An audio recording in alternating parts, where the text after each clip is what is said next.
Gold buyers, మీ కష్టాల్లో నమ్మకమైన మీ ఆత్మీయ నేస్తం.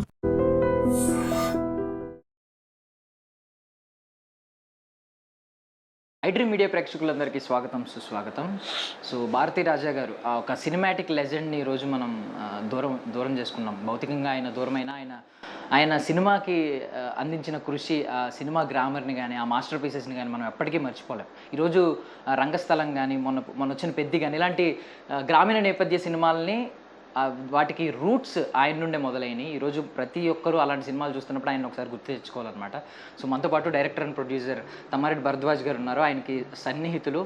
సో ఆయన సినిమా స్టైల్ని, సినిమా మేకింగ్ స్టైల్ని దగ్గర నుండి చూసిన వ్యక్తి మాట్లాడదు. సార్ నమస్తే. బాగున్నారు సార్? సార్, మీరు ఫస్ట్ ఈ వార్త వినగానే భారతీ రాజా గారికి లేరు మన మధ్యాహ్నం వినగానే ఏమనుకున్నారు సార్? షాక్ అమ్మా, చాలా పెద్ద షాక్. అది ఉంటుంది అంతే కదా. ఆయన కొంచెం ఈ మధ్య రిలాక్స్ అయిపోయారు, సినిమాలు వేషాలు వేస్తారు, రిలాక్స్డ్గానే ఉంటున్నారు.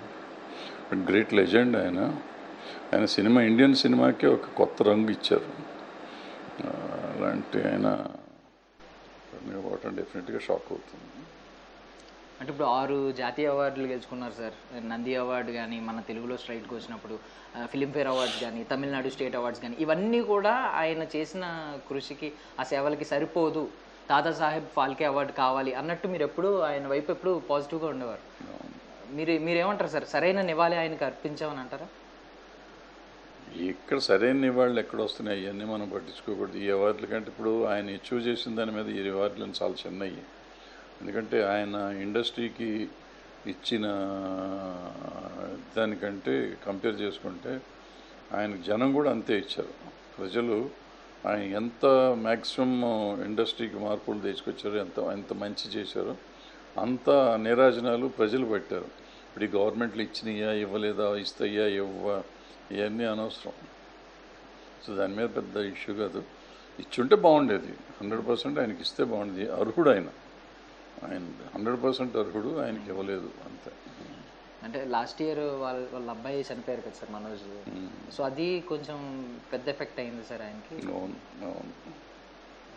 అండ్ సార్, మీరు లాస్ట్ టైం ఎప్పుడు మాట్లాడారు సార్? ఎప్పుడు కలిసారు? ఏం చాలా రోజులు అయిపోయిందమ్మా, చాలా కాలం. ఈవెన్ ఫోన్స్లో మాట్లాడుకున్న ఎప్పుడైనా లాస్ట్ టైం? అదే నాది అయినట్టుంది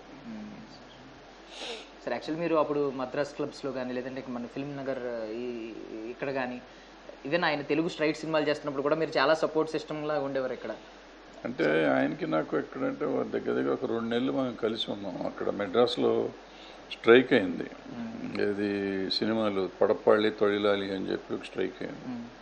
సో ఈ వర్కర్స్కిను నాన్ వర్కర్స్ కాదు, ఈ వైట్ కాలర్కిను వీళ్ళకి మధ్య జరిగింది కొంత గొడవ. జరిగినప్పుడు నేను happen to be the president of all India confederation cine employees confederation. So నేను మధ్యవర్తిత్వం వహించి దాన్ని సామరస్యంగా చేసి అప్పుడు సాల్వ్ చేసాం అక్కడ ఇష్యూని. ఆ సందర్భంగా నేను భారతీ రాజా గారు, బాలచంద్ర గారు, మణిరత్నం గారు, శంకర్ గారు, ఇలా అందరూ ఆల్మోస్ట్ తమిళ డైరెక్టర్లు అందరూ అప్పట్లో ఉన్నవాళ్ళు, పెద్దవాళ్ళు అందరితో కలిసి ఉండేవాడిని. సో బట్ నాయకత్వం భారతీ రాజా గారు చేశారు కాబట్టి భారతీ రాజా గారికి, బాలచంద్ర గారికి బాగా క్లోజ్గా ఉండేవాళ్ళం ఆ రోజుల్లో.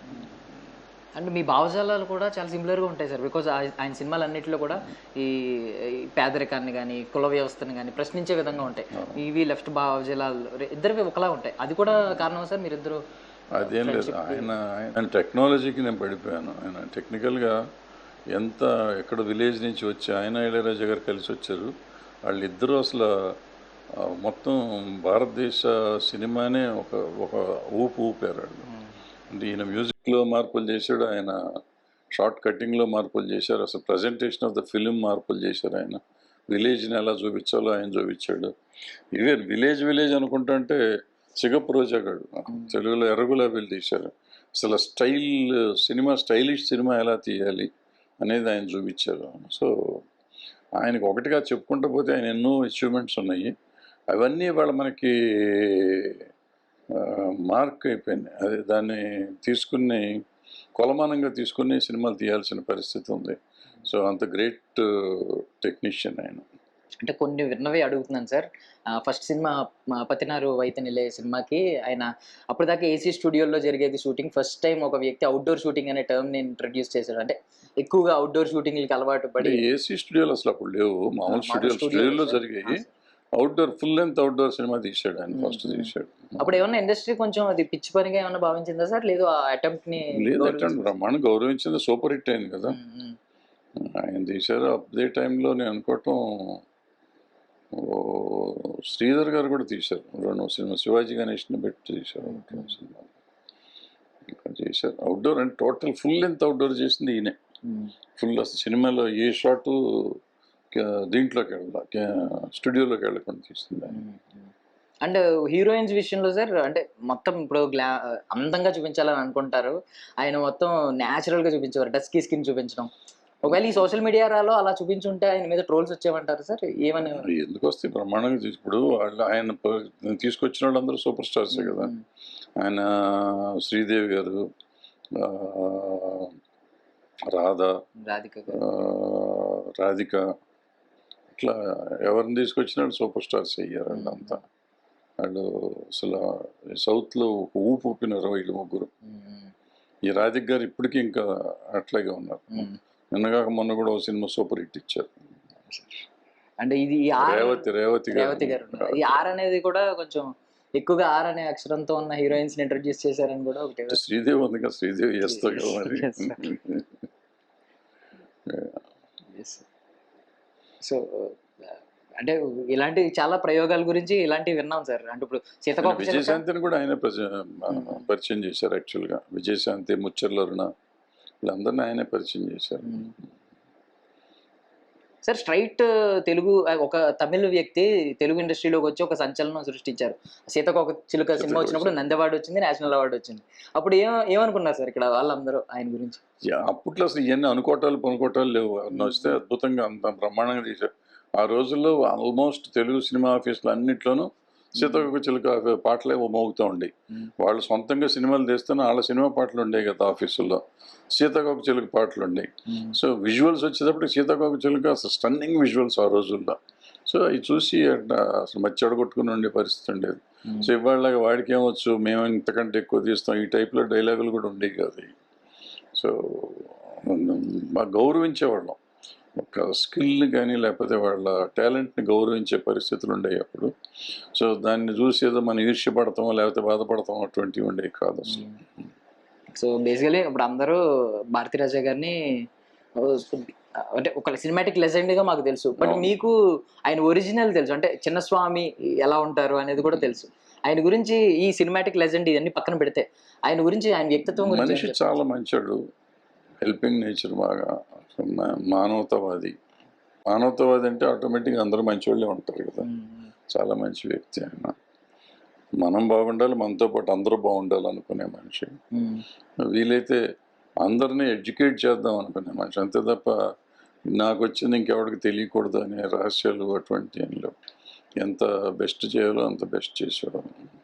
సో బేసికలీ టెక్నీషియన్స్ కి ఏ అవసరం వచ్చినా మీరు ఇక్కడ ముందుంటారు, ఆయన కూడా అక్కడ ముందుండేవారని విన్నాం. ఏదైనా సహాయం గురించి చెప్తారా? నేను చెప్పిన ఈ స్టేషన్ తర్వాత ఆయన బాలచంద్ర గారు కూడా ముందుకు రావటం మొదలెట్టారు, ముందు ఉన్నారు చాలా కాలం.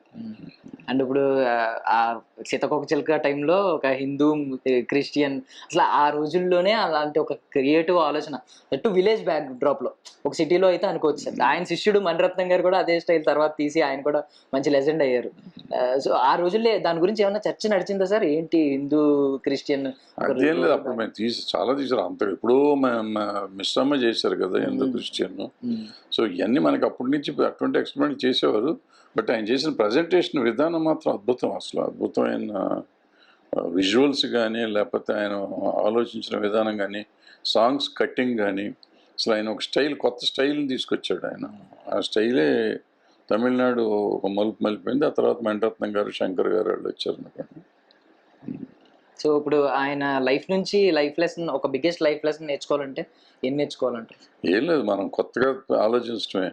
ఆయన ఏ ట్రైనింగ్ లేకుండా ఒక ఊరు నుంచి వచ్చి ఒక స్టైల్ చూపించగలిగాడు.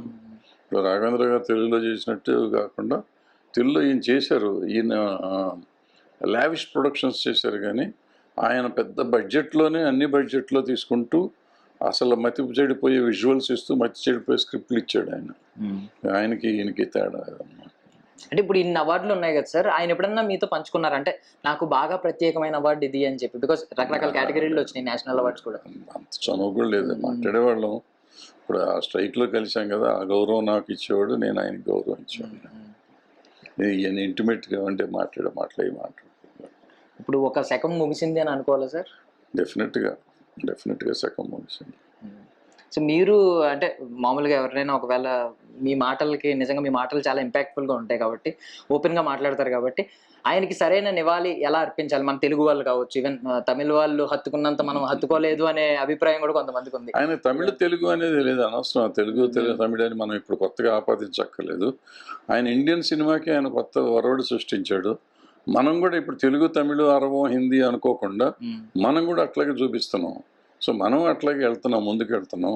సో మనం టెక్నాలజీని మనం ఎంతవరకు డెవలప్ చేసుకోగలం, ఎంత వాడుకోగలం, ఎంత కొత్తదనం చేయగలం అనేది మనం ఆయన ఆదర్శంగా తీసుకోవాలి. ఎక్కడో ఊరు నుంచి వచ్చి సడన్గా సినిమాలు తీసి అసలు మొత్తం దేశాన్ని కొదిపేయగలిగాడంటే, అంటే ఆ రోజుల్లో ఈ వీడియోలు ఏం ఉండకుండా కూడా ఒక ప్రాంతీయ సినిమా తీసి భారతదేశం అంతా మాట్లాడుకునే స్టేజ్కి తీసుకెళ్ళగలిగాడు. ఇవాళ నేను సినిమా తీసి మొత్తం దేశం మాట్లాడిందంటే సోషల్ మీడియా ఎంత ఉంది, ఎక్కడి నుంచి ఎక్కడికైనా వెళ్తాయి. ఆ రోజు టీవీలు కూడా లేవు, టీవీలో కూడా సినిమా చూసే పరిస్థితి లేదు.